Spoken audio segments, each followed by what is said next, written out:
इलाकों में फायरिंग की है। फायरिंग में छोटे हथियारों का इस्तेमाल किया गया है। भारतीय सेना ने माकूल जवाब दिया है इस फायरिंग का। तो बड़ी खबर सामने आ रही है, पाकिस्तानी सेना की ओर से एक बार फिर से सीज फायर तोड़ा गया है। और आपको बताएं, अब की बार छोटे हथियारों के इस्तेमाल की जानकारी सामने आ रही है। कुपवाड़ा और पुंछ के इलाकों में ये फायरिंग की जानकारी, फायरिंग में छोटे हथियारों का इस्तेमाल किया गया। भारतीय सेना ने इस अटैक का माकूल जवाब भी दिया। संदीप बोल फोन लाइन पर हमारे साथ जुड़ गए हैं। संदीप, पाकिस्तान एक के बाद एक हरकतें ऐसी कर रहा है कि हिंदुस्तान मजबूर हो जाए और कोई ऐसा बड़ा कदम उठाए जिससे कि इंटरनेशनल लेवल पर फिर से पाकिस्तान की फजीहत हो।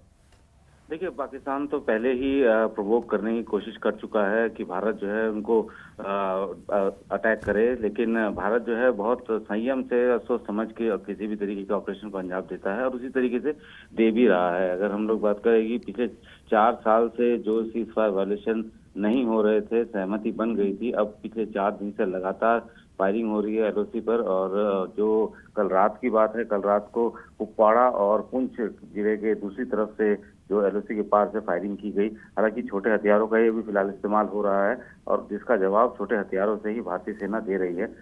जब सीज फायर वायलेशन पहले हुआ करते थे 4 साल पहले, तो आर्टिलरी गन्स तक फायर की जाती थी, मोर्टार से लेकर आर्टिलरी गन्स तक फायर होती थी उस वक्त।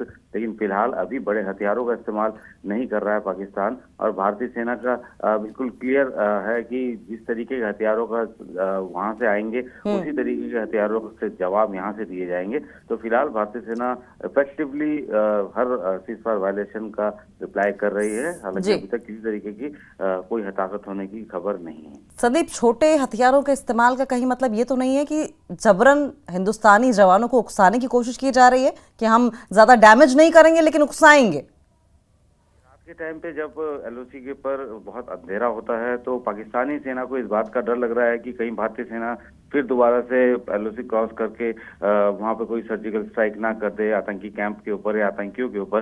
तो वो लगातार जो है नजर बनाए हुए है। पाकिस्तानी सेना जो है शायद 4-5 रातों से सोई भी ना हो। तो वहां पे जिस तरीके से रात के टाइम अगर कोई हलचल हो जाती है या हवा से भी अगर हिलना शुरू हो जाता है वहां के पेड़ पौधे, तो भी वो फायर कर देते, क्योंकि इतना ज्यादा खौफ उनके अंदर भरा हुआ है। और इसी वजह से इस तरीके की चीजें वहां पे हो रही हैं कि लगातार वहां जो है पाकिस्तान की तरफ से फायरिंग की जा रही है। तो ये एक डर है, डर की वजह से ये सारी चीजें पाकिस्तान की तरफ से हो रही है। और पिछले 4 रातों से यही बिल्कुल पैटर्न है कि पाकिस्तान को लगता है, उसको डर है कि यहाँ से आने वाले हैं, और अगर हल्का भी वहाँ पे झाड़ भी हिलता है, हवा से भी हिलता है, तब भी वो ताबड़तोड़ फायरिंग कर देते हैं। ठीक है संदीप, बहुत बहुत शुक्रिया आपका। आप नजर बनाए रखें, आगे भी इस पर आपसे अपडेट लेंगे।